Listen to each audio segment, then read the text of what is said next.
Bienvenidos hoy al primer episodio de En el coche con Clémence de Berny. Gracias por hacerme el honor de hacer el primer video de este nuevo título en el canal. Será una serie donde podrán decirme en los comentarios a quién quieren que traiga aquí, a este lugar, en el coche.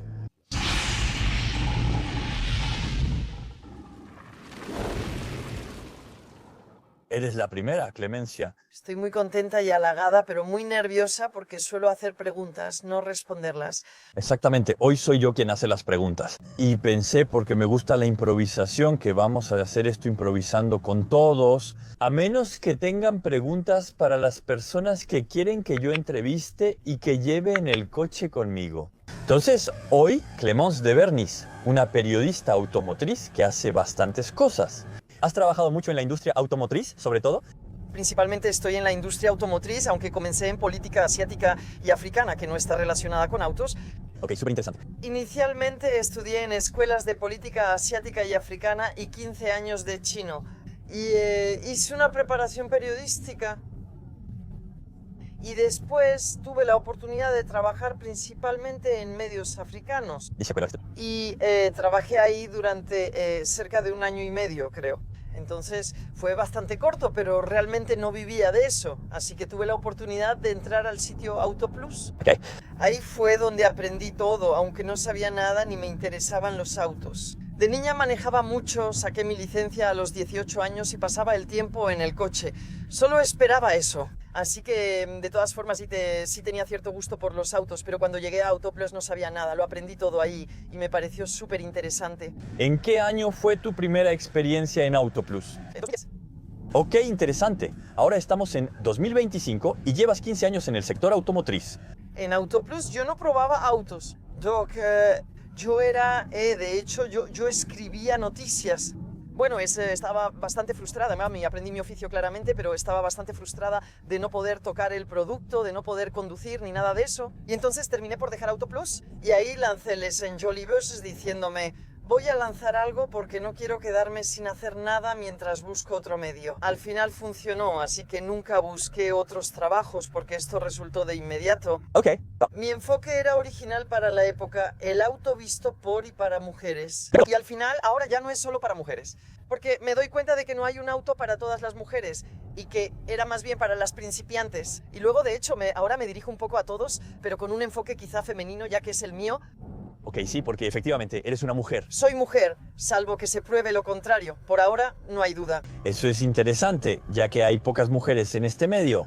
Bueno, tal vez no lo sepan, pero al final creo que las podemos contar con los dedos de las 2 manos. Yo llevo algunos años en este medio. Creo que somos más o menos 300 periodistas franceses. En el medio automotriz, digamos que la mayoría de los que lo hacen regularmente. Y creo que hay menos de 10 mujeres en este oficio. ¿A ti te pareció difícil al principio ser mujer en el oficio automotriz?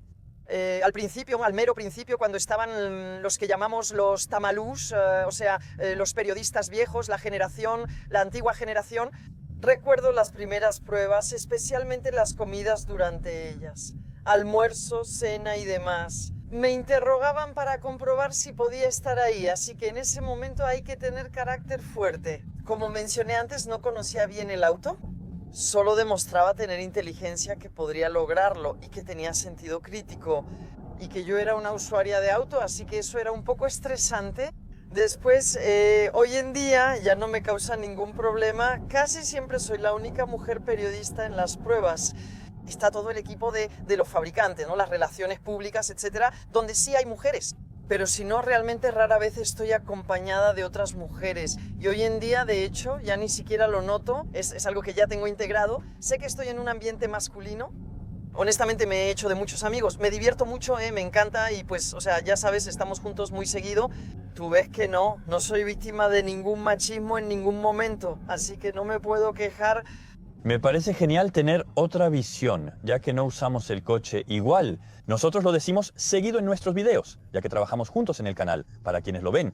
Por ejemplo, yo tengo una visión de joven loco soltero. Tú eres mamá, por cierto. ¿Tienes hijos? Tengo 3 hijos. Entonces, efectivamente, para mí, el auto de placer y el auto de todos los días, para mí no es para nada lo mismo. Ok. Porque tengo obligaciones. Como todos con familia, necesito cajuela, asientos y no busco velocidad. Es realmente solo un medio de transporte para mí el auto de todos los días. Pero eso no quita que me guste el auto como producto. Por eso también me gustan las pruebas. De acuerdo. Entonces, por ejemplo, tú llevas 15 años haciendo este trabajo. Con este trabajo tenemos la suerte de poder viajar, etc.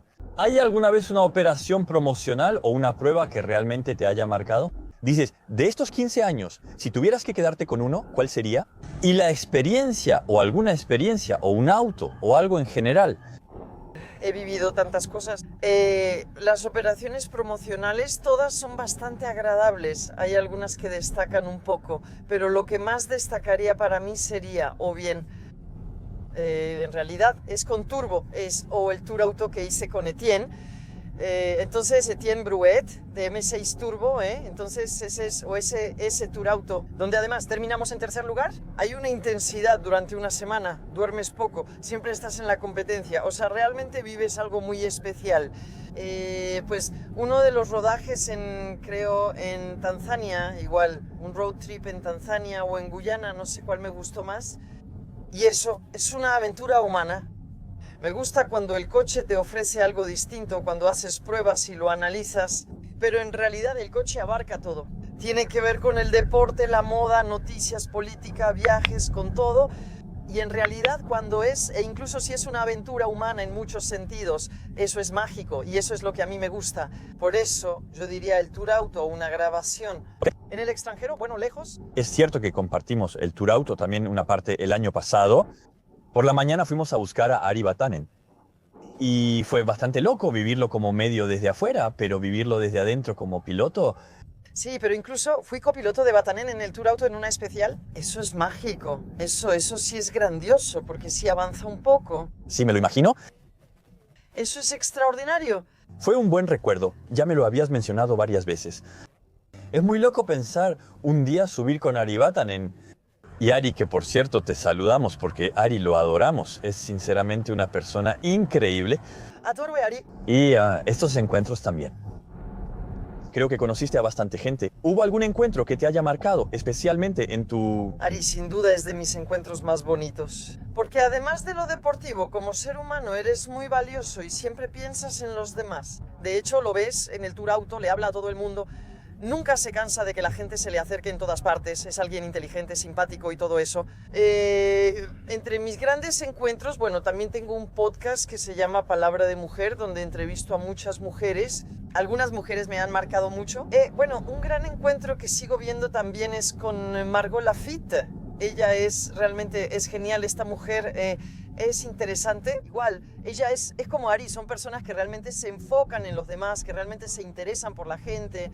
También conocí muchas mujeres por mi podcast que fueron muy conmovedoras y sí, tal vez sí, ahí es donde he hecho mis encuentros más hermosos. Y además también hacen falta los periodistas. Hay encuentros súper bonitos porque vivimos cosas bastante intensas juntas y nos vemos regularmente y todo. Y de todas formas es valioso llevarse bien. Claro, bueno, sobre todo cuando nos encontramos. Por ejemplo, yo tenía algunos ídolos. En esa época conocías a Dominique Chapate viendo la tele. Tú ahora trabajas con él. Sí. Y por cierto, ¿cómo pasó eso esta aventura turbo? Entonces, al principio empiezas en AutoPlus, lanzas tu sitio web, también un poco en las redes sociales. ¿Y cómo llegaste a Turbo? Porque es el sueño de casi todos. Uno dice, cuando sea grande, quiero hacer este trabajo, salir en la tele, probar autos, y tú tienes la suerte de hacerlo. Sí, la suerte, esa es la palabra porque yo no la busqué. Es decir, fue Etienne Bruet, siempre quien quería hacer un road trip, que estaba en Israel, un pequeño road trip en Israel, y que quería feminizar el equipo. Pensando que, bueno, en realidad él tenía una visión bastante moderna del asunto, pensando que en realidad el coche no es solo para los hombres. Entonces investigó un poco y vino a buscarme. En la primera grabación se nota que estás algo estresada. Y de hecho así empezó todo. Al principio hice un viaje por carretera al año, así que los grandes viajes por carretera, Israel, Tanzania, Guyana. Después, poco a poco, me la fui arreglando mejor. Y empecé a hacer más grabaciones con ellos, empezó a hacer menos viajes por carretera y más comparaciones. Y luego después hice algunos temas sola y entonces hay momentos en los que grabo mucho con ellos y otros en los que grabo menos. Pero me encanta porque el equipo es realmente súper agradable cuando grabamos juntos. Es como un campamento de verano. Trabajamos mucho, los días son intensos, pero nos divertimos bastante. Si nos ves riendo en pantalla, es real. Eso iba a preguntar, porque también me gustaría mostrar detrás de cámaras en el canal. ¿Cómo es realmente? Una grabación, una preparación, ¿cómo es en realidad? Después vas a M6, hay ediciones y todo eso. ¿Cómo funciona? Porque creo que el público tiene curiosidad, porque en realidad muchas veces nosotros somos espectadores, lo vemos en la tele y decimos, está muy padre, está editado así. ¿Cómo es en realidad? Desde el principio te dicen, bueno, mira, vamos a hacer esto aquí, cómo se prepara, cómo se organiza, cómo es en el lugar, o sea, todo eso. A mí me gustaría que nos explicaras un poco. Si te dicen que vas a hacer eso, es que vas directamente a una prueba. Entonces, no tienes mucha preparación, aparte de llamar a la marca y preguntar dónde vamos a grabar. ¿Qué? ¿Aquí hay tomas estáticas? Haces una inspección por teléfono, ¿no? Así que el trabajo ya está medio hecho. Pero en realidad la mayoría de los temas en Turbo son los periodistas quienes se rompen la cabeza y los proponen al jefe de redacción, diciendo que podríamos hacer tal tema en tal lugar, desde tal ángulo, o una comparativa, etc. Y después tienes todo el trabajo de organización, entonces es decir, saber dónde vas a grabar. ¿Qué ruta? Bueno, no conoces todas las rutas, pero igual tienes una idea general. Trabaja tus presupuestos porque eso cuesta. Bueno, todos tus hoteles, etcétera. Entonces tienes ese trabajo previo que es bastante importante. Luego también trabajas en tus autos. Es decir, descubres que en realidad no descubres el auto el día que grabas. Llegamos con nuestras notas, bueno, como lo haces tú, ya preparamos todo. Luego llegamos al rodaje, ¿no? Y dependiendo del tamaño de la grabación, a veces tenemos ingeniero de sonido según la cantidad de autos. En cambio, siempre hay un camarógrafo, y ahí cada quien está en su auto con un talkie, ¿no? Y todo se comunica por el talkie. El camarógrafo está al borde de la carretera. Él te dirá dónde hacer un pase. Si hay varios autos, te indicará si van juntos o no. Trabajamos con el camarógrafo, quien también aporta ideas. Y entonces hacemos muchos pases. Los pases parecen nada, pero toman tiempo, porque muchas veces es en carretera abierta.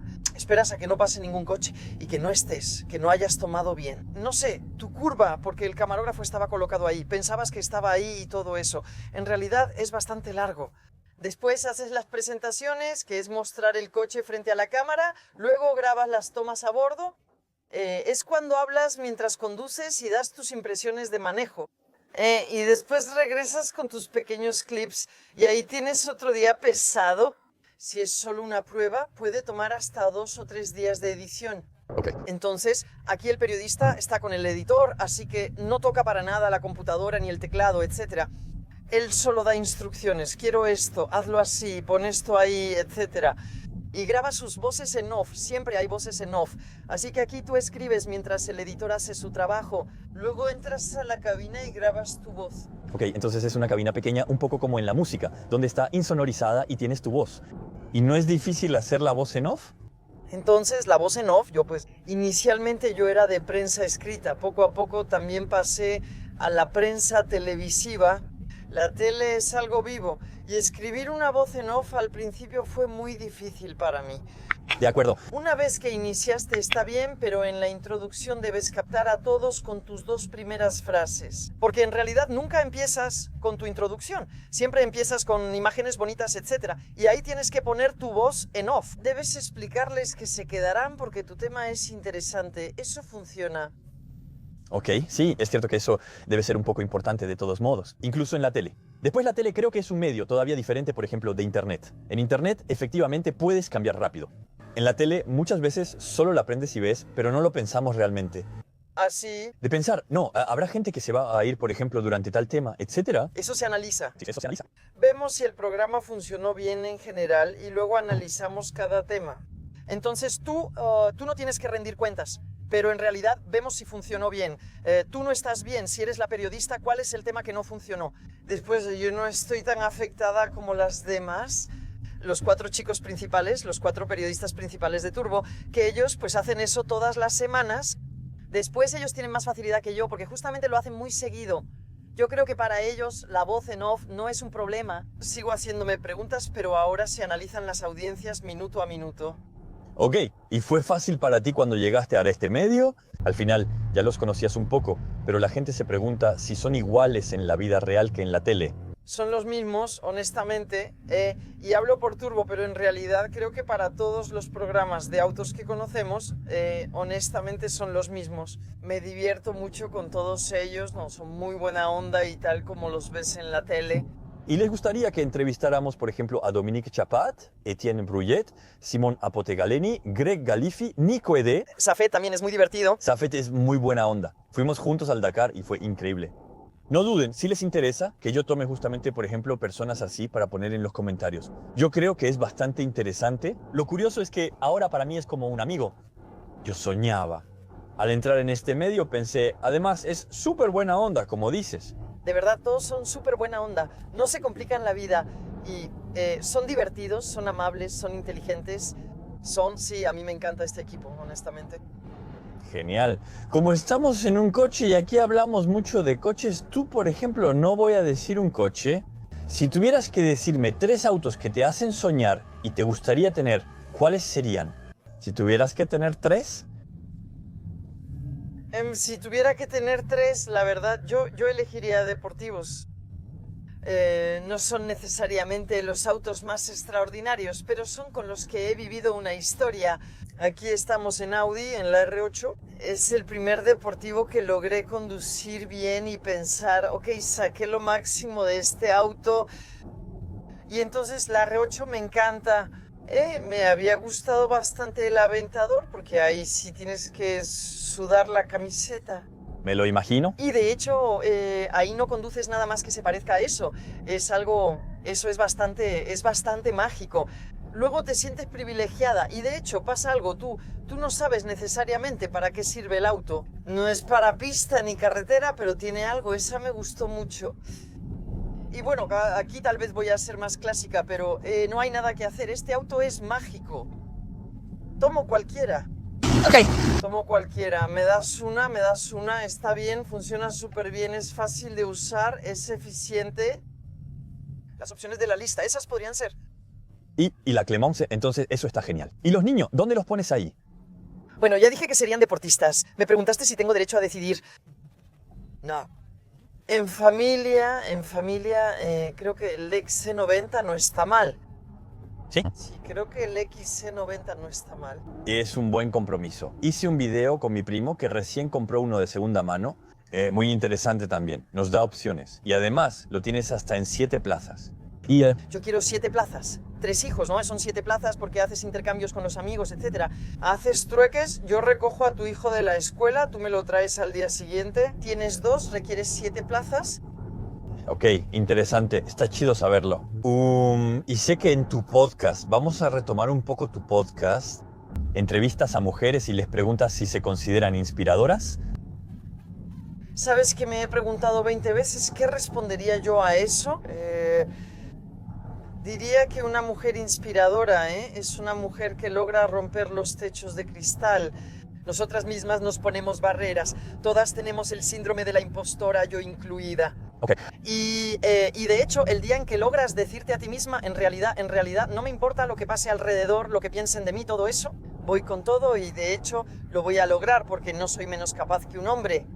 Bueno, ella es una mujer inspiradora porque para mí, mi mayor barrera, creo que fui muy bien recibida por los profesionales en este trabajo, pero menos por las redes sociales. Dejé más o menos Twitter, bueno, ya no publico nada ahí, porque el hecho de que soy una mujer en autos deportivos, me insultaron y no tenía derecho a equivocarme y de hecho eso me reforzó mi síndrome del impostor, así que hoy Twitter me tiene paralizada. La mujer que supera esa barrera es realmente inspiradora. Okay. Mientras equilibra su vida familiar, lo cual es todo un reto. Eso, la verdad, es hermoso, porque tú, como dices, lo manejas entre los niños, etc. Los rodajes rápidos, los rodajes que tú haces, además de tu sitio web. Al final, eres una mujer emprendedora. En realidad, todos somos independientes y manejamos empresas. En Francia tenemos una empresa para hacer trabajos pequeños o lo que sea. Y de hecho, pues hay que manejar la contabilidad, hay que manejar el asunto, hay que manejar eso, hay que manejar todo en realidad. Y no nos damos cuenta, pero es súper absorbente en el día a día. Así que felicidades y bravo por eso, porque de todos modos has llegado hasta aquí. Tampoco, porque sigue siendo trabajo. No, lo hablábamos al principio, pero ahora ya me he calmado un poco porque ya está en marcha de todos modos. Al principio trabajaba hasta las 4 de la mañana y me levantaba a las 7 para los niños, dormía muy poco. ¿Y tú conoces eso? Sí, sí. No hay opción, solo te lanzas y trabajas. Mira, yo lo veo, yo lo noto. Quizá no se note tanto en el canal, pero bueno, muchos de ustedes sí lo han notado que sí, efectivamente publico muchos videos. Estoy completamente solo. Trabajo 80 horas semanales desde hace casi 4 años. Y les confieso que yo sí me canso un poco, así que tienes que bajar el ritmo un momento. Pero en realidad hay que encontrar un equilibrio en la vida. No siempre es fácil con este tipo de trabajo. Y para muchos sigue siendo pasión. Afortunadamente, Mira, por ejemplo, eso es muchísimo trabajo. Entonces, muchas veces dicen, tienes suerte. En realidad, no. Y sí, creo que siempre hay un pequeño lado de suerte. tenemos suerte porque tenemos un trabajo que es interesante, pero no en el sentido de que sea un sacrificio. Trabajamos como perros, como perros. Y tú todavía estás en ese punto. Bueno, ese es tu destino ahora, pero has pasado por esa etapa en la que en realidad no puedes salir a flote. Yo ya salí un poco de eso, pero tú todavía no tienes vacaciones reales. Aunque salgas, sigues trabajando. No puedes decir que tu empresa cierra 15 días, eso no pasa. Sí. Y yo ahora ya no puedo hacer eso. Y creo que tú poco a poco vas a poder respirar un poco. Y de hecho es obligatorio. Hay un momento en que todos pasamos por eso, pero hay un momento en que hay que encontrar ese equilibrio. Sí, totalmente. Y no es fácil de encontrar, sinceramente. Yo también sentí el síndrome del impostor al inicio. Descubrí ese ambiente. La primera vez que fui a una operación promocional fue un viaje, así que básicamente, como ahora, eso es lo que llaman una operación promocional en el medio. Yul, era totalmente nuevo, todo bonito y recién llegado. ¿Quién es ese? Algunos se acercaron y me dijeron, ¿tú qué haces? ¿En qué periódico escribes? ¿Aún le dicen periódico? Sí, los viejos, los antiguos. Eso, Entonces él me preguntó, y eso fue algo que me sorprendió un poco. Él me preguntó qué hacía y le respondí que tengo un canal de YouTube. Y el tipo me miró como... Y me dijo, está bien como pasatiempo. ¿Te pasa 10 veces lo que trabajas? En serio, yo estaba ahí diciendo, chicos, no es solo un pasatiempo, sigue siendo un trabajo. O sea, es muchísimo trabajo. Pero, ¿sabes? Todavía existía esa barrera entre los antiguos que escribían en papel y los del mundo digital. Y eso está empezando a cambiar, porque entienden que el papel poco a poco está desapareciendo, desafortunadamente para ellos, porque había revistas muy bonitas, etc. Empecé en el mundo del automóvil leyendo revistas. Y es cierto que se está volviendo difícil para la prensa impresa, porque la gente está cada vez más en Internet. Y las redes sociales, etc. Y de hecho, las redes sociales, mira, yo creo que realmente hay que distinguir entre lo que es trabajo en redes sociales y lo que es la realidad de las redes sociales. Muchas personas no distinguen entre lo que ven en redes sociales y la vida real. Y yo trato de explicarlo, y justamente quiero mostrarlo un poco más. Hay muy pocas personas que realmente viven de eso, como algunos youtubers muy conocidos. Son muy pocos. Yo, por ejemplo, no soy del tipo que se llena los bolsillos, gano bien la vida, pero no soy el tipo millonario. No crean que lo que ven en las historias es la vida real, solo nos invitan a muchas cosas. Y me gustaría que la gente entendiera eso, porque hay muchas personas que me dicen, mira, quiero ser influencer, quiero ser youtuber, quiero ser esto y aquello. Entonces, lo que deben saber es que la mayoría tiene un trabajo aparte. Sí, exactamente. No es tan fácil.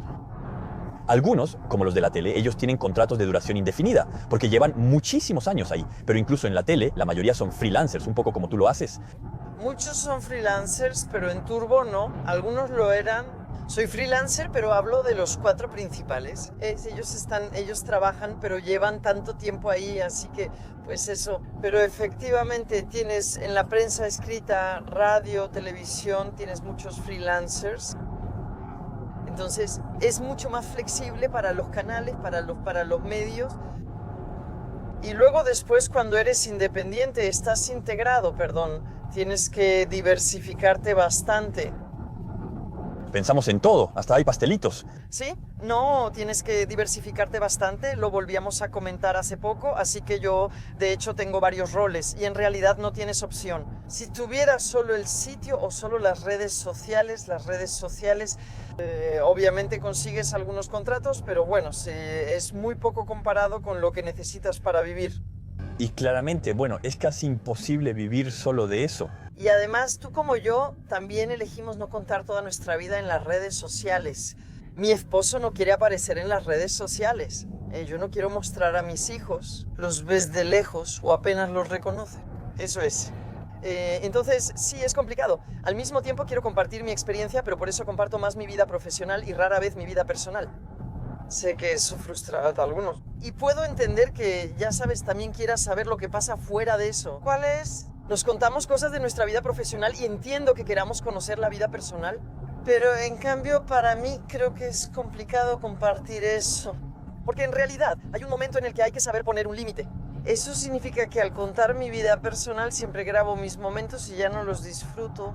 Sí, es cierto. Entonces eso también es algo que me incomoda. No es tanto que tenga secretos en mi vida. Todo el mundo sabe que estoy casada, que tengo hijos, tengo una vida súper clásica y la valoro, pero quiero vivir los momentos. En realidad, quienes viven de las redes sociales solo se dedican a eso. De hecho, tu vida está completamente en Instagram, principalmente en TikTok. Bueno, yo creo que es una vida difícil. Yo no me vería haciendo eso. Para mí en realidad es realmente, después ya no tienes vida, eres un personaje público, claramente así. Y grabas todo, ¿no? Vas al restaurante, lo estábamos diciendo, vas al restaurante y tienes que grabar tu experiencia en el restaurante. Bueno, para cuando terminas de grabar todo, tomar fotos, etcétera, comes tu plato frío, aunque era de un restaurante de 3 estrellas, lo cual es muy frustrante. Completamente. Estás en un concierto, publicas todo lo que ves, pero al final en realidad se te olvidó ver el concierto. Es tonto, pero todas esas cosas yo no soy capaz de hacerlas. Sí, entiendo. Es cierto que hemos perdido el disfrutar el momento. Mira, hay una foto que sorprendió a todos y a todos los que no estaban ahí. Es el paso al Año Nuevo en los Campos Elíseos, donde todos grabaron los fuegos artificiales y solo se veían teléfonos y nadie estaba disfrutando. Y me parece un poco triste porque en realidad nosotros creamos contenido para mostrarles eso y porque es un trabajo. Ahora muchos quieren volverse algo famosos en redes, lo entiendo. Querían estar en nuestro lugar porque eso inspira a soñar. Pero en realidad, como ya lo dije, es una oportunidad entre 100.000 de llegar hasta aquí. Muchos me dicen, sí, pero tú lo lograste. Para mí hay algo que es cierto en la vida y es que cuando uno quiere, puede. Llegaste por tu esfuerzo, como siempre eres un perro. Cuando uno quiere, puede y no se obtiene nada sin esfuerzo.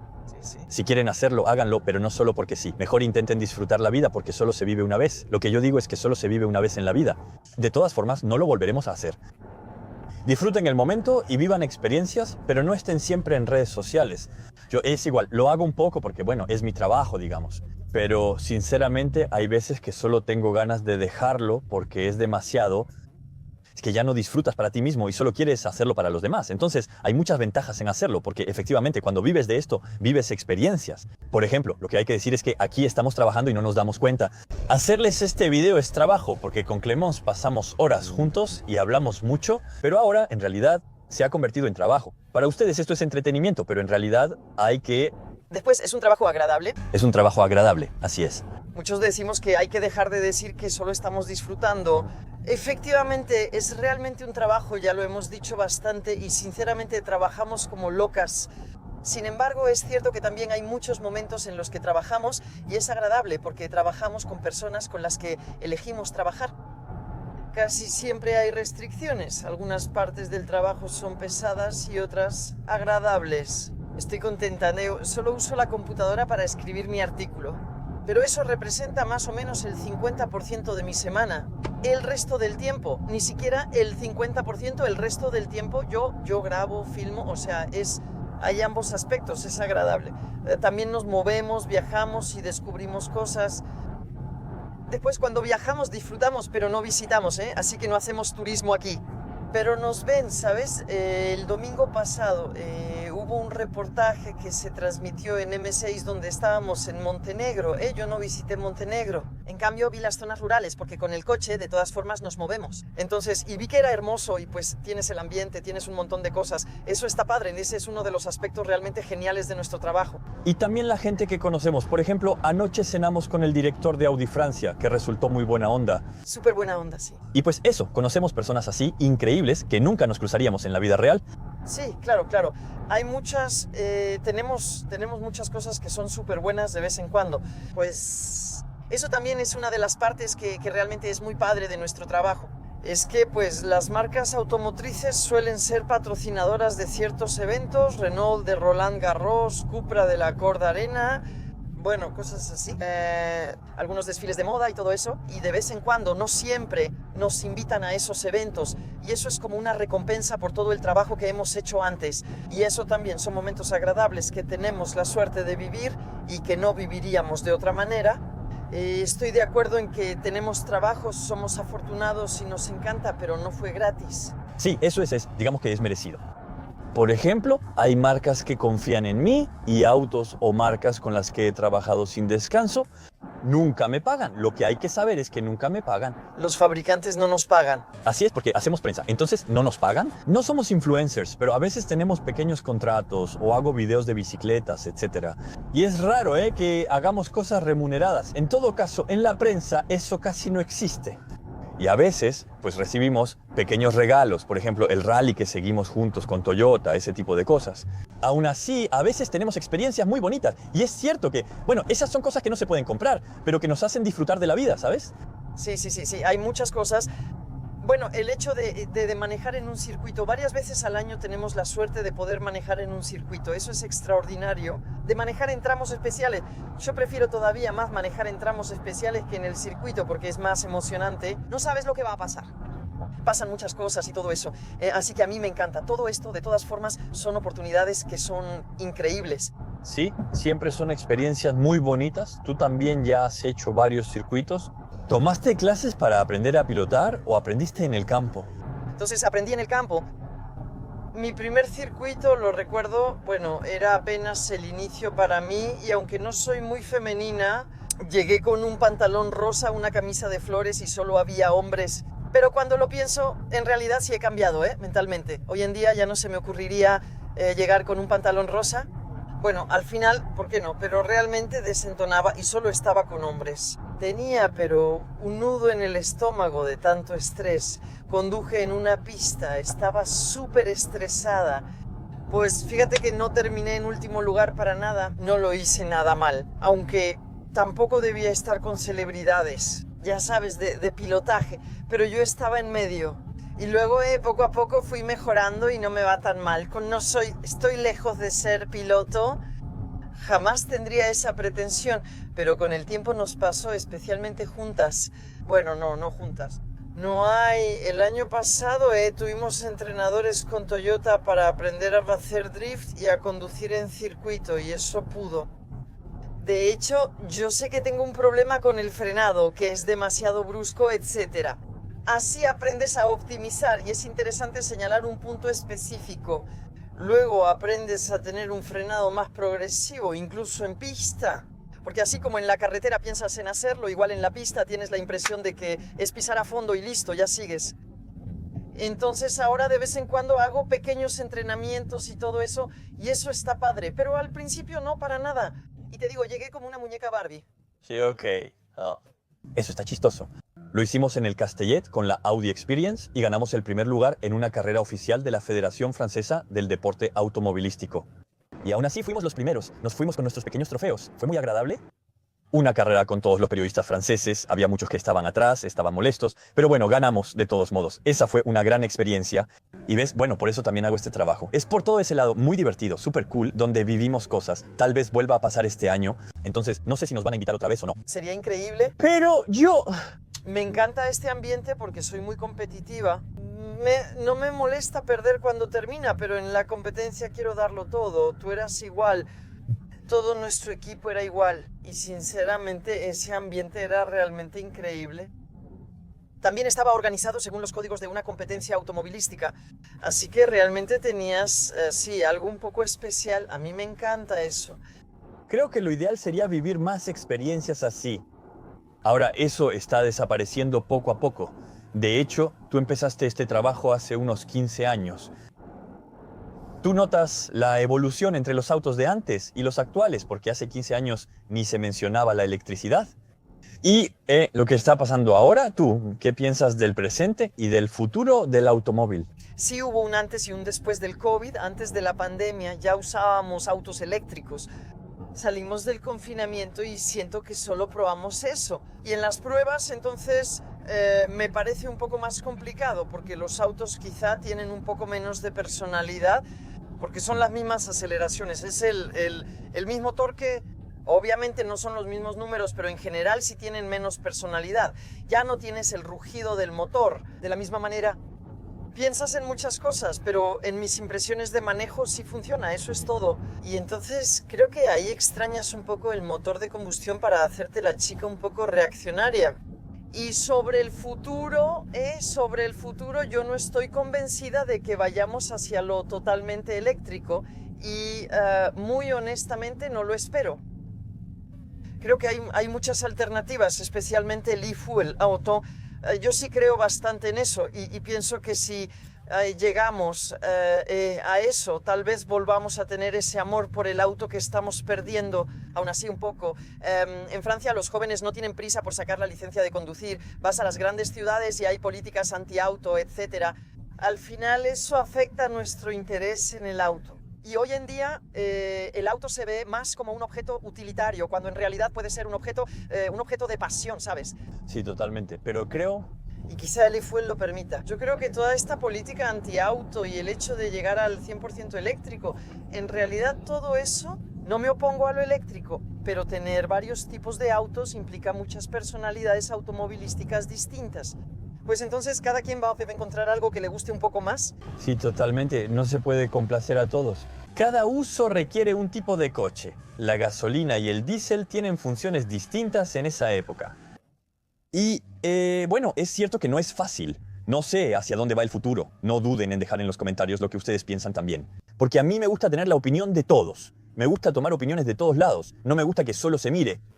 Yo hablé con los ingenieros de Toyota de Le Mans y ellos nos explicaban que en realidad la legislación iba demasiado rápido y que era casi un insulto a su capacidad de adaptarse a los cambios climáticos, etcétera, y que estaban haciendo progresos colosales en el desgaste de las llantas, en el consumo. No recuerdo las cifras, pero me pregunto si el desgaste de las llantas no se redujo un 50% en pocos años. Y bueno, realmente era colosal. Decían, de hecho, lo estamos logrando, lo estamos logrando. Vamos a proponer autos que sean mucho más eficientes, que sean menos contaminantes, etcétera. Pero déjenos tiempo para llegar. Y de hecho estaban bastante frustrados por el hecho de que la legislación iba demasiado rápido y que en realidad no les daban tiempo para desarrollar todo eso. Decir, listo, todo eléctrico en 2035 sin motores de combustión. Es complicado. La gente no puede hacerlo tan fácil. Los autos cuestan caro. Las instalaciones no están en todos lados. No todos tienen eso. En los departamentos no se puede estacionar donde sea. En invierno te piden no cargar tu auto por falta de electricidad. Y actualmente ni siquiera el 5% de la población maneja un auto eléctrico.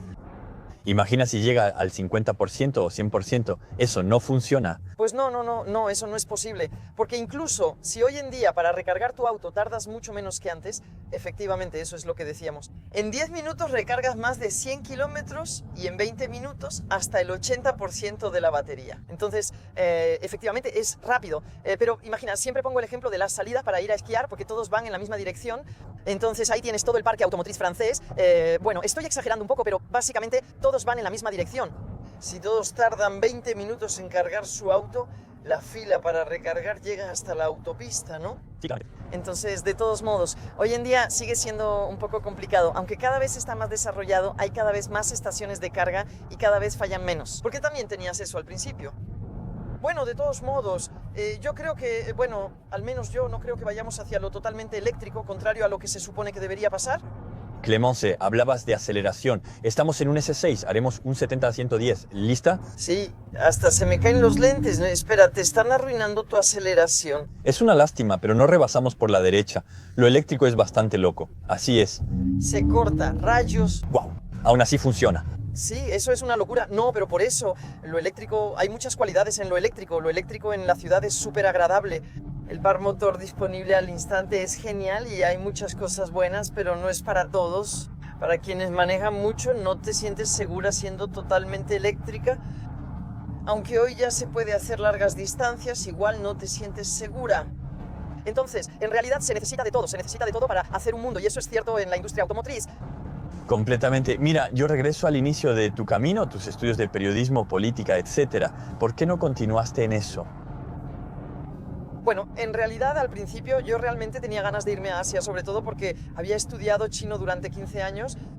Tenía ganas de irme a Asia para ser periodista corresponsal allá y bueno, en realidad no se dio porque encontré un trabajo en Africasi y colaboraba en Africasi y era pasante, creo, al principio en Africa International.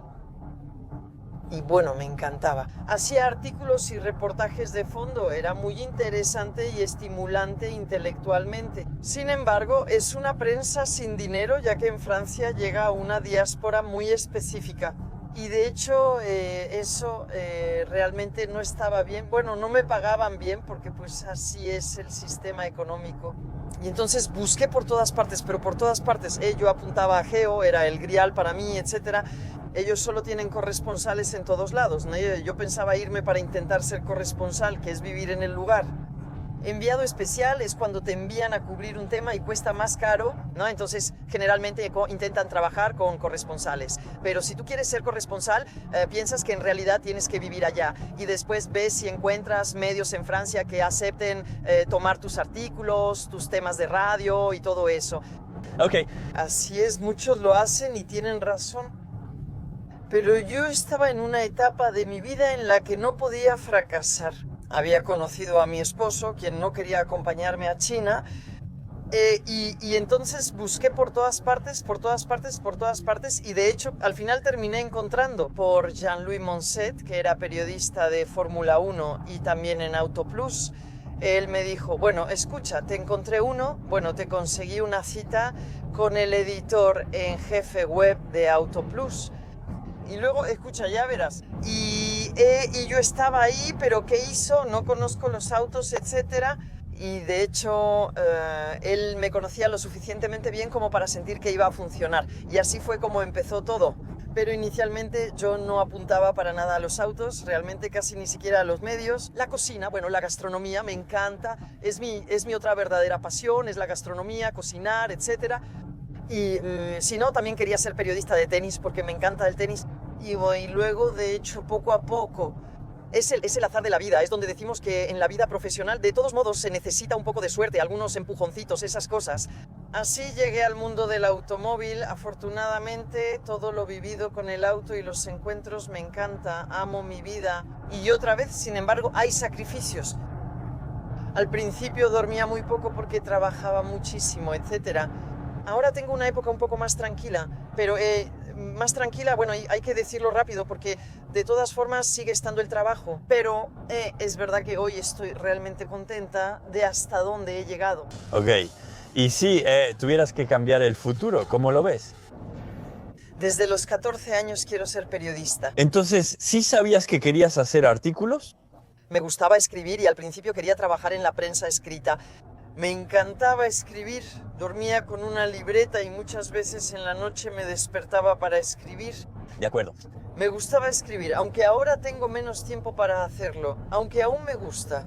Y sin embargo tengo proyectos por ahora de libros para niños, pero no logro encontrar el tiempo. Es mi mayor sueño, me encanta escribir, siempre supe que quería hacerlo. Así que si hoy tuviera que dejar el mundo automotriz, no me vería dejando la prensa. Entonces quizá intente con la prensa gastronómica, como te decía. Tal vez intente volver a la política asiática africana o a la cultura asiática africana. Para mí, cambiar de carrera sería difícil, aunque me interesan varias cosas. Hay muchos trabajos que me parecen muy padres, ¿sabes? Si hubiera tenido las habilidades, ¿no? Que estoy muy lejos de tener. Todo lo que es del área médica me parece fascinante, porque salvas vidas, etcétera. No tengo la capacidad, no me voy a convertir en eso. Así que de verdad creo que para mí el periodismo sigue siendo mi camino. Ok, ¿y recomendarías a la gente que se meta en el oficio de periodista hoy en día? Hay que tener muchas ganas. Es un trabajo que no paga bien. Contrario a lo que se piensa, sigue siendo así, incluso en la tele, tal vez incluso peor en la tele. Depende del puesto, pero presentador y periodista no son lo mismo. Yo soy periodista, no presentadora. Aún tengo un programa corto que sigue transmitiéndose un poco, donde fui presentadora. Ahí, de todas formas, ganas mejor la vida. Ser periodista requiere verdadera pasión. Es una profesión de pasión y de verdad lo es. A mí me encanta este trabajo, así que sí, lo recomendaría 1000 veces. Debes estar segura de tener la energía y de que realmente lo harás, ¿sabes? Hay muchas probabilidades de que seas freelance. Entonces tienes que buscar diferentes medios, para vender tus artículos. Tienes que ser capaz de buscar oportunidades. Después, si tienes un contrato de duración indefinida, es todo ganancia. Y ahí, pues, tu carrera ya está en marcha. Pero sí, es trabajo, es complicado. ¿Cuántos años de estudios se necesitan para ser periodista? ¿Y cuál es más o menos el camino cuando eres periodista? Bueno, para ser periodista hay concursos, son escuelas con exámenes de admisión y son exámenes que están súper difíciles. Ok. Y yo hice una preparatoria. Cuando preparaba mis exámenes para escuelas de periodismo, estaba haciendo una doble maestría en Londres en política asiática y africana y lengua y civilización china. Entonces realmente fue un año en el que trabajaba mucho. No quiero mentir, trabajaba mucho, pero también salía mucho de fiesta. Pero en cambio fue intelectualmente probablemente mi año más enriquecedor. Y además todo sucedía en inglés, así que de todas formas estaba súper difícil. Tuve largos periodos de fiesta y realmente los disfrutaba, pero aún así era un gran trabajo. Y al mismo tiempo tenía por internet esta preparación para periodista, porque no quería perder el tiempo. Y ahí, solo una de las cosas que me traumó, tuve que hacer fichas del mundo durante 6 meses, donde tenía que saberme de memoria hasta cada necrológica. Y después, en las pruebas periodísticas, me podían preguntar sobre cualquier tema de los últimos 6 meses del mundo. De todas formas, es muy difícil, ¿no? Luego había otras pruebas, etc. Y no las tuve. Porque de hecho tengo muy buenas calificaciones en algunas materias, en críticas de películas.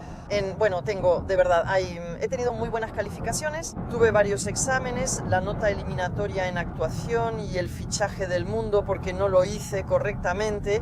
Y después te lanzas en 2 cuando tienes el examen, entonces tienes el escrito, después tienes los orales y después te lanzas en 2 o 3 años de estudios. De acuerdo. Y mi arrepentimiento es que como encontré trabajo al regresar de Londres, no perseveré. No me dije que volvería el año siguiente, me dije, espera, tengo un puesto, sinceramente no lo voy a dejar para volver a la escuela. Aprendes cosas que me habrían ahorrado tiempo en 2 aspectos. Ok. ¿Y qué es lo que realmente se aprende en una escuela de periodismo? Bueno, aprendes todos los puestos. Aprendes a hacer televisión y radio, pero en realidad no vas a hablar, no lo harás. Por ejemplo, hablamos de la S6 en la que estamos ahora, voy a hablar de ella de manera diferente en la radio, en la tele, por escrito. Entonces aprendes a tener esos 3 lenguajes diferentes, aprendes a modular tu voz cuando es oral, aprendes el lenguaje corporal, porque bueno, de hecho haces tele, YouTube, no sabes qué hacer con tus brazos, etc. Aprendes todo eso y luego aprendes a encuadrar. De hecho, aprendes todo lo que hay detrás de cámaras, todo el lado técnico también. Quizá en teoría y en la imaginación de la gente es menos periodístico, pero en realidad, tú sabes, hoy en día tienes que saber grabar, tomar el sonido, tienes que saber editar.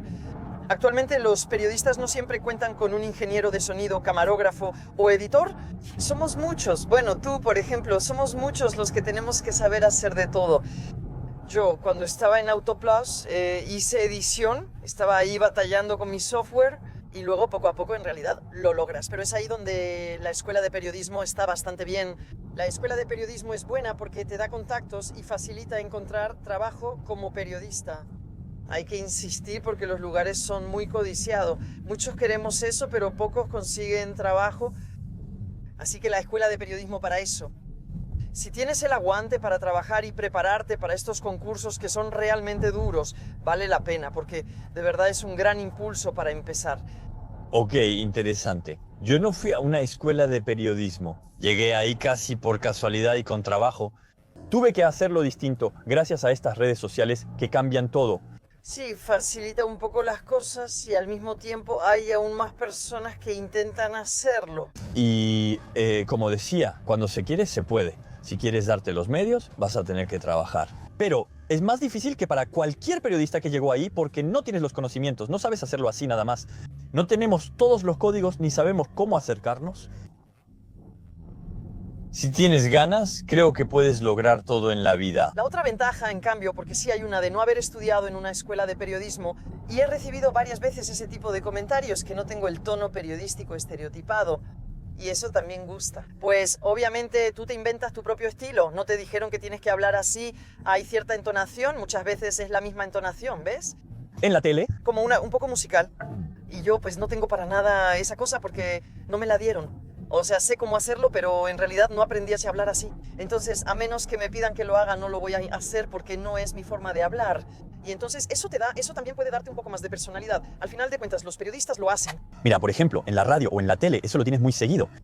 Hoy en Turbo vamos a descubrir el nuevo Audi A6. Y sabes, pasa eso con las voces que suben al final de la frase. Muchas veces es una forma de hablar donde el final de la frase sube. Exactamente. Entonces lo hago un poco más en voz en off, porque en voz en off no tienes opción. Te das cuenta de que si hablas, si no exageras, te escuchas a ti misma. Porque al principio yo no exageraba en mi forma de hablar. Es más que solo esa musicalidad. Yo marco más algunas palabras, tú tienes tus técnicas, sonríes, yo hago pequeños gestos de sonrisa. Al inicio ponía emoticonos de sonrisa en mis voces en off para recordar sonreír, porque sí se nota. Si hablas como ahora y luego te escuchas, dices, sí, pero en realidad lo que digo es muy aburrido. Tienes la impresión de que estoy deprimida. Y entonces ahí estás en tu cabina pero exageras todo. Es cierto, normalmente Etienne y Cyril en Turbo me entrenaron un poco. Pensé, me haces exagerar, luego me escuchas y lo repites. A mí me encanta Etienne. La verdad, la voz que tiene en sus reportajes y todo me parece increíble. Él tiene la misma voz en la vida real, la verdad. Es raro porque cuando te habla siempre usa esa entonación. No sé si es de formación profesional, pero cuando te habla es igual. La primera vez que lo escuché, oí su voz a lo lejos y dije, oh, él está ahí. Ah, sí, lo reconoces totalmente. Pero entonces llamas un poco la atención porque efectivamente entonces tienes eso. De hecho, es una forma de hablar que hace que pues escuches porque todo es claro, tranquilo y que... Mira, Clemence, haznos soñar, haznos una pequeña voz en off. Pero te digo, yo no tengo esa forma de hablar. Hoy estamos en la S6, la nueva Audi, ya ves, es bastante... Pero eso cambia todo de inmediato, ¿ves? Sí, claro, porque te digo, mira, ahí presioné la S6. De hecho, si dices, hoy estamos en la S6, la nueva versión eléctrica, ahí también hice voz en off. Pero si lo dices normalmente, te juro que esa voz sobre la imagen no transmite nada. Y entonces no, de inmediato estás obligada a cambiar un poco, hablas más suave, lo que para mí es una prueba, e intentas enfatizar ciertas palabras. Enfatiza los correctos, a veces resaltas el incorrecto y dices que no, porque enfaticé uno cuando era otra cosa la que debía. Entonces, sí, hay cosas que aprendes, pero todo eso típicamente lo habría aprendido en la escuela de periodismo. Y aquí yo lo aprendí. Después no es dramático, pero cuando llegas a la sala de edición sabes que tendrás que hacer tu voz en off. Al inicio no te sientes orgullosa porque sabes qué es lo que yo digo. Tú cuando estás detrás de un escritorio y tienes que, no sé, cualquier cosa, tienes una toma que hacer... No lo sé, no trabajo en oficina. En resumen, cuando cometes un error en tu trabajo, tienes que rendir cuentas a tu jefe. Nosotras, cuando cometemos un error, de hecho te ven 800.000 personas en Turbo y no sé cuántas en los canales de YouTube. De hecho, tu error es público y ahí te linchan, no te dejan pasar una. Tú no tienes derecho a cometer ni el más mínimo error y eso es un poco difícil en nuestro trabajo. Es cierto que eso es una presión bastante constante que tienes encima, de decirte a ti mismo que no debes decir tonterías, y a veces dices una tontería. Son muy buenos criticándonos en internet. Es imposible no cometer errores, sabes que los tendrás. Exactamente. Entonces no lo haces sistemáticamente, pero tú en tu trabajo, en cualquier otro trabajo, vas a cometer errores. Cometer errores es normal, a nosotros también nos pasa. Sin embargo, preparamos nuestros temas, ¿eh? No llegamos a improvisar pensando que preparamos nuestros temas. A veces, por una sutileza o algo difícil de transmitir, puedes cometer un error. Nos linchan. Para mí eso es duro. Me cuesta alejarme y pensar que no pasa nada. A esas personas no las conozco y no les gustó que me equivocara, pero también tenemos derecho a cometer errores. Y lo sentimos y no está bien, tal vez debimos trabajar mejor, etc. Seguro ya cometimos errores y los repetiremos. La gente no siempre lo sabe, pero vivimos bajo estrés constante y todo es muy rápido. A veces hacemos pruebas en este trabajo, pero no siempre hay tiempo. También muestro videos y detrás de cámaras. Llueve mucho y debemos apresurarnos entre nubes, lo cual no siempre es fácil. Y admito que Internet para eso... Bueno, yo creo que Internet ha hecho las cosas muy difíciles y que la gente es muy crítica, fácilmente detrás de un teclado porque es un seudónimo o algo así. Y eso es lo mismo. No se habla suficiente de eso. Criticar es fácil. Entonces, igual que cuando estás con tus amigos, dices, sí, viste, es un inútil, etc. No me importa. Todos hemos criticado a alguien, todos hemos sido el patito feo de alguien, pero no vayas a molestar a esa persona. Y yo intento, ¿ves? Pensar en positivo. La verdad, yo estoy totalmente a favor de un mundo de paz, donde todos se quieran. ¿Ves? Yo no entiendo las fronteras en el mundo, no entiendo eso, no entiendo que haya guerra hoy en día. Para mí, todos deberíamos ser amigos. Estamos en 2025. Todos tenemos redes sociales. Deberíamos querernos, ayudarnos, volvernos más inteligentes, cada uno. Decirnos, vengan, vamos a crecer todos juntos y a volvernos inteligentes. En vez de eso, mira, ven, lo criticamos y solo hacemos eso, destruirlo. Y hay mucha gente así. Yo lo veo en las redes sociales, ¿ya? Porque en este trabajo, ya ves, llegan nuevos periodistas, nuevos youtubers, nuevos también, etc. Y hay quienes no entienden. La gente te va a atacar. Yo tengo mucha suerte. La comunidad de este canal de YouTube es muy amable. Yo también dejé Twitter y ahora Instagram Turbo, e incluso cuando estoy en tu canal, honestamente la gente es realmente súper amable, pero dejé Twitter por eso, ¿sabes? Y voy a ir aún más lejos. De hecho, cambié en el trabajo, mi forma de vestir. En mi primera vez en circuito usé un pantalón rosa. Ahora ya casi no uso pantalón. En la vida real uso vestidos, faldas, shorts, etc. porque quiero desfeminizarme. Para evitar tantas críticas, el hecho de que sea mujer hace que sea mucho más fácil criticarme porque realmente me están esperando para atacarme. Ya recibí comentarios como ¿quién se cree esta zorra? Cosas así, ¿sabes? Y de verdad eso es un poco duro. Y entonces, por lo tanto, aunque hoy en día se supone que estamos promoviendo la igualdad entre hombres y mujeres, etc., hoy en día yo me he desfeminizado en el trabajo y tengo mucho cuidado de usar ropa neutra, etc. Para que no piensen que soy la adorno que llega y que no va a saber nada, trato de ser creíble. Es una locura. En la igualdad crees que avanzamos y progresamos, pero llegas a pensar eso. O incluso las críticas. De hecho, hay muchos que son sensibles o frágiles que pueden caer en depresión y ponerse muy mal justamente por las críticas que les hacemos. Me molesta que pienses en eso, que no te vistas como quieres o no te guste, etc. Es una lástima, te privas a ti mismo. Al final, si te arreglas, es por ti. Primero, es una lástima porque me gusta ver a una mujer hermosa. Es tonto, pero eso lo arruina todo. Hay gente que piensa diferente y creo que es una lástima. ¿Ves qué puedas hacer? Si quieres un programa en vestido, usa vestido largo, minifalda o lo que prefieras. Haz lo que quieras. Mientras seas feliz y asumas lo que haces, eso es lo importante y no deberíamos ser criticados. Entonces, sí, afortunadamente hay críticas porque en este momento este mundo se está volviendo un desastre. Hay quienes se creen peces dorados, etc. Yo dejo que cada quien sea libre, pero en fin, haz lo que quieras en tu vida mientras no me impongas nada y yo no te voy a imponer a hacer cosas. A mí me gusta la libertad de hacer lo que quiero. Pues sí, la libertad en realidad se elige. En realidad no eres libre de manera natural. Y yo, es curioso, lo noté al hacer mis podcasts y oír las respuestas de las mujeres entrevistadas y me dije, pero en realidad yo también me dejé influenciar por la mirada de los demás, la crítica, el machismo, etc. Y entonces de vez en cuando lo intento, pero me cuesta volver a intentar algo un poco más femenino. ¿Sabes? Recuerdo la prueba del Hyundai Insta. Yo llevaba shorts, pero estuvo bien. Me dije, ok, este intento, creo que más o menos sé quién está ahí. Yo controlo el asunto, me esfuerzo porque me molesta estar a merced de esas críticas y todo eso. Pero mira, hoy estoy en pantalón, ayer estaba en pantalón y eso pasa una vez cada 6 meses. Sí, ya veo. Pero bueno, es una lástima, pero así es. De todos modos, yo estoy contento de tenerte cada vez. Y creo que en el canal a ustedes también les gusta Clemence. Siempre nos da gusto tenerte aquí. Yo siempre estoy a favor de impulsar a las mujeres. Hay algunas en este oficio. Yo siempre les digo que si quieren venir a trabajar conmigo o que hagamos pruebas juntos. Yo estoy a favor, porque creo que hacen falta mujeres. Es una visión diferente.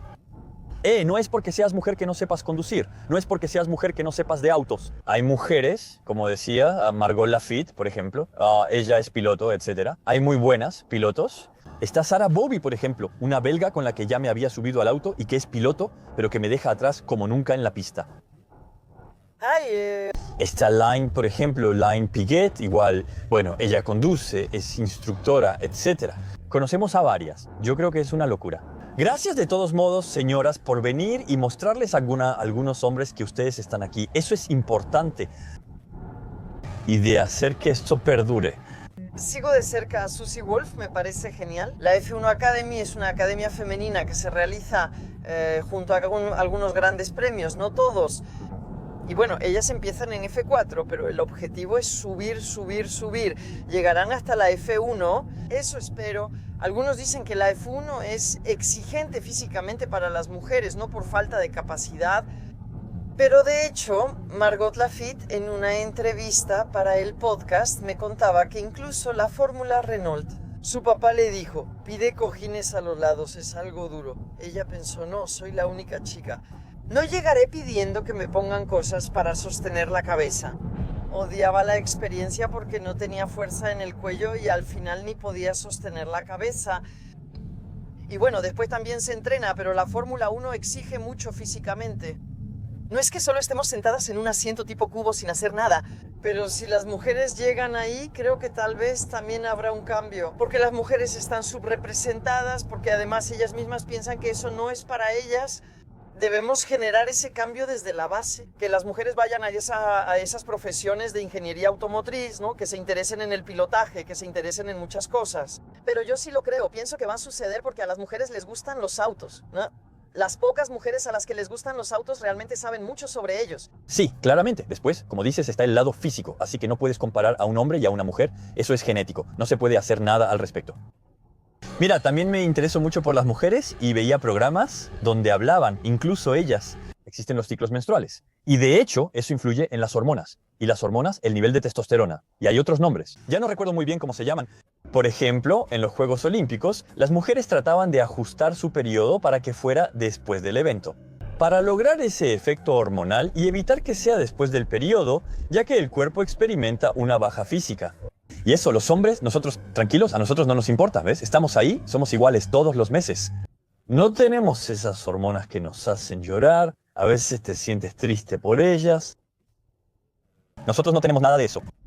Y está claro que es diferente, entonces habría que adaptar los deportes un poco diferente. Pero después, normalmente, uno dice, bueno, están en igualdad de condiciones, pero en realidad ustedes, naturalmente, no lo están. De hecho, eso es lo que es diferente. Sí, hay algunos.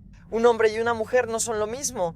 Entonces hay un momento en que no nos van a decir que somos exactamente iguales física y mentalmente, etc. En cambio, tenemos las mismas capacidades para desarrollarnos en diferentes momentos, de manera diferente, etc. Estoy convencida de que podemos hacer casi lo mismo. Eso decía sobre la F1. La pregunta surge, ¿hay mujeres que están súper musculosas? ¿Acaso no son capaces de aguantar un gran premio también? Tal vez, pero seguro que no somos iguales, no estamos hechas igual. Entonces eso, pero en cambio simplemente no hay que impedir que alguien suba solo porque es una mujer o porque eso. No hay que quedarse en los prejuicios. Eso es difícil de hacer, pero incluso quiero decir, incluso yo de vez en cuando es normal, es otra chica al volante, pero no, en realidad, ¿qué es eso? En realidad eso se nos metió tanto en la cabeza que inconscientemente lo pensamos. Y de hecho hay que cambiar ese chip.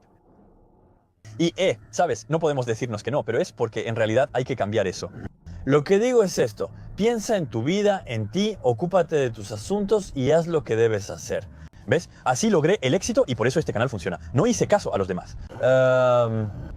Hay mucha gente que al principio se burlaba de mí.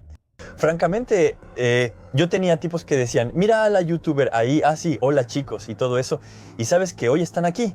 Cuando tengo un McLaren, sí, Nico, puedes pasar y venir a verme y todo eso. Yo digo, sí, te llamo, así es.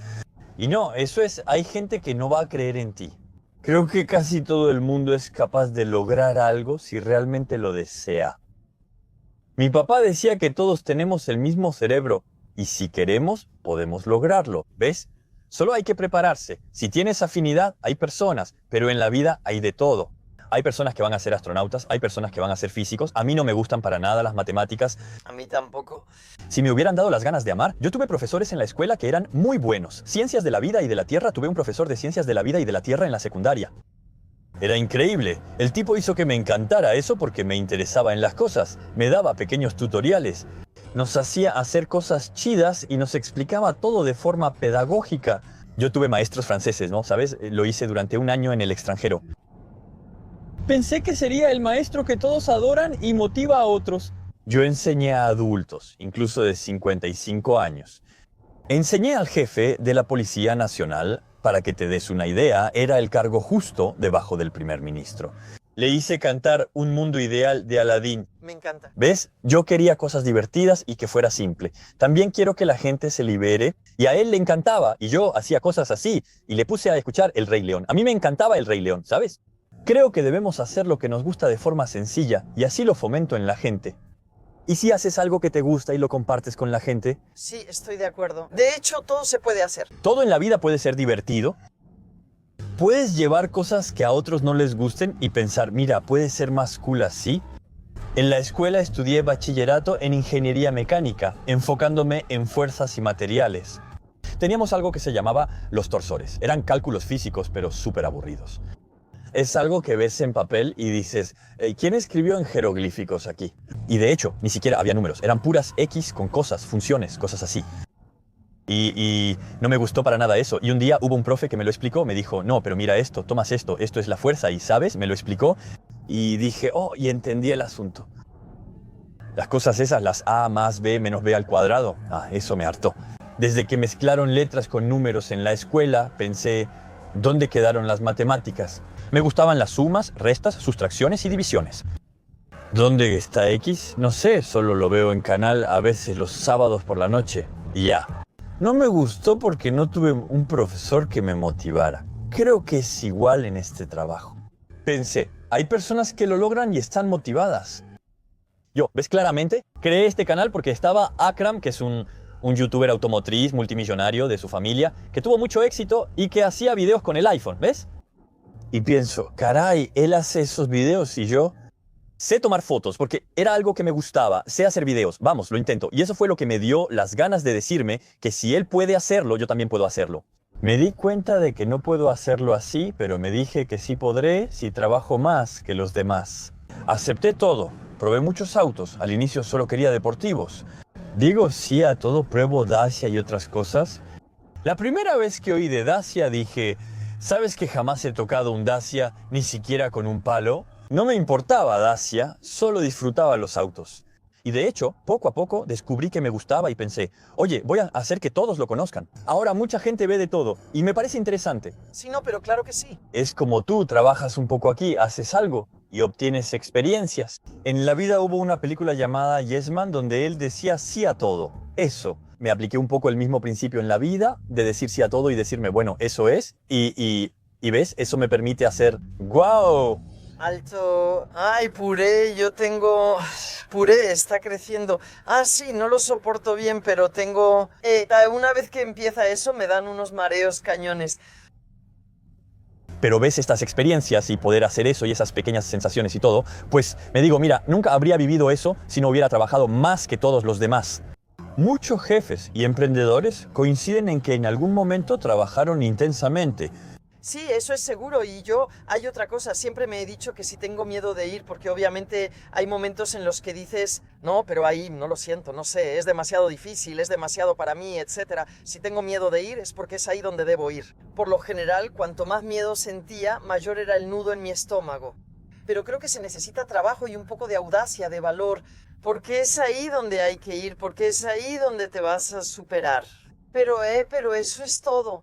De perseverancia, recurrencia y disciplina, creo que si logras. Ser creativa, hay que saber renovarse todo el tiempo, todo el tiempo. Siempre cuestionas tus acciones. Yo también siempre pienso y tengo un proyecto en mente. ¿Va a ver la luz? No es seguro, no todo lo hace, pero siempre tengo un proyecto en mente pensando qué hacer. ¿Y sin batería? Ya no hay tarjeta de memoria. ¿Está tan descompuesto? No, hablamos mucho, queda poco. En mi opinión, pronto se detendrá. Perdón, hablamos tanto que llenamos 48 gigas de memoria. Claro que hay cosas que contar cuando eres emprendedora, cuando estás en nuestro sector, donde, bueno, en realidad vivimos cosas increíbles, que tienes que luchar para lograrlo, que tienes muchos roles. En realidad es largo, pero ya no sé bien qué decíamos, creo que era que hay que luchar, y creo que eso es cierto en cualquier carrera. Es cierto. Pero bueno, de todos modos, si les gustó este episodio, no duden en darle like y todo eso. Gracias, Clemens, de todos modos. Gracias por invitarme, al final todo salió bien, pese al estrés inicial. Claramente hicimos un poco más de 1 hora. Al final el tiempo se nos pasó rápido porque teníamos 2 horas de camino. Todavía nos queda tiempo para platicar un poco más. Me parece agradable conocer un poco tu experiencia y vida. Este recorrido, al final. Que también hagas entrevistas, me parece agradable. Me encanta este ejercicio porque hablábamos de encuentros, pero esto es mágico. Y además, sobre todo, entrevisto a mujeres de todos los ámbitos. Solo sobre autos.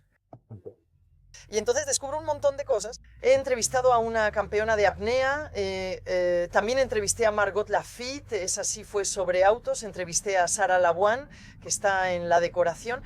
Un montón de personas, actrices, cocineras, chefs, en fin, muchísimas cosas. Y eso es genial, me encanta. Siempre hay una pequeña cápsula sobre autos, porque bueno, pero en general me encanta, son encuentros verdaderos. Ok, pues eso, porque voy a decirme que voy a intentar en autos diferentes cada vez llevar a alguien un pequeño paseo así. Y que hablemos de autos o no. Pero bueno, no duden en ponerme en los comentarios a quién quieren. ¿Quién va en mi asiento del pasajero? No importa el coche.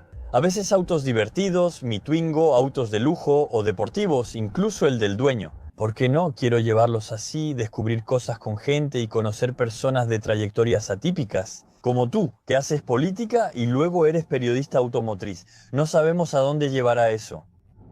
Yo puedo decir que creo que deberías poner a Ari en ese asiento. Ari, eso podría ser súper interesante.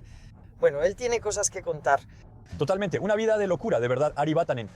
Debería llevarlo, vamos a llamarlo Ari, y yo lo voy a llamar. Tenemos algunos contactos, gracias a este trabajo, logramos hacernos de contactos bastante buenos, pero también cuento con ustedes porque el canal pertenece un poco a la gente que lo ve, porque claro, es mi canal, yo lo creé. Sin la audiencia presente, al final no seríamos nada. Lo mismo aplica para todas las estrellas de cine.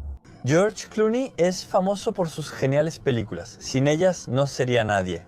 No pensé decir esto, pero estamos aquí por ustedes. Aunque no somos nada, no somos nadie. Sí, exactamente. Pero claro, si nadie nos lee, mira o escucha, Exactamente. no tenemos trabajo. Así es. Entonces, gracias de nuevo a ustedes, gracias a ti, Clemens. Y bueno, nos vemos en un próximo video. Seguramente si nos volvemos a encontrar en algún evento o tal vez volvamos a hacer comparaciones. Lo intento motivarla. Con nuestros horarios, de verdad es súper difícil encontrar un espacio, pero lo vamos a lograr, lo vamos a lograr. Ahora ven por qué es difícil hacer videos juntos, aunque a veces coincidimos. Nos divertimos mucho cuando lo hacemos, pero solo hay que encontrar el momento, ¿sabes? Bueno, gracias Clemens, de todas formas. Gracias, Nico, y a todos. Hasta pronto. Y no duden en suscribirse. El pulgarcito azul, los comentarios, todo eso contamos con ustedes. Chao, chao.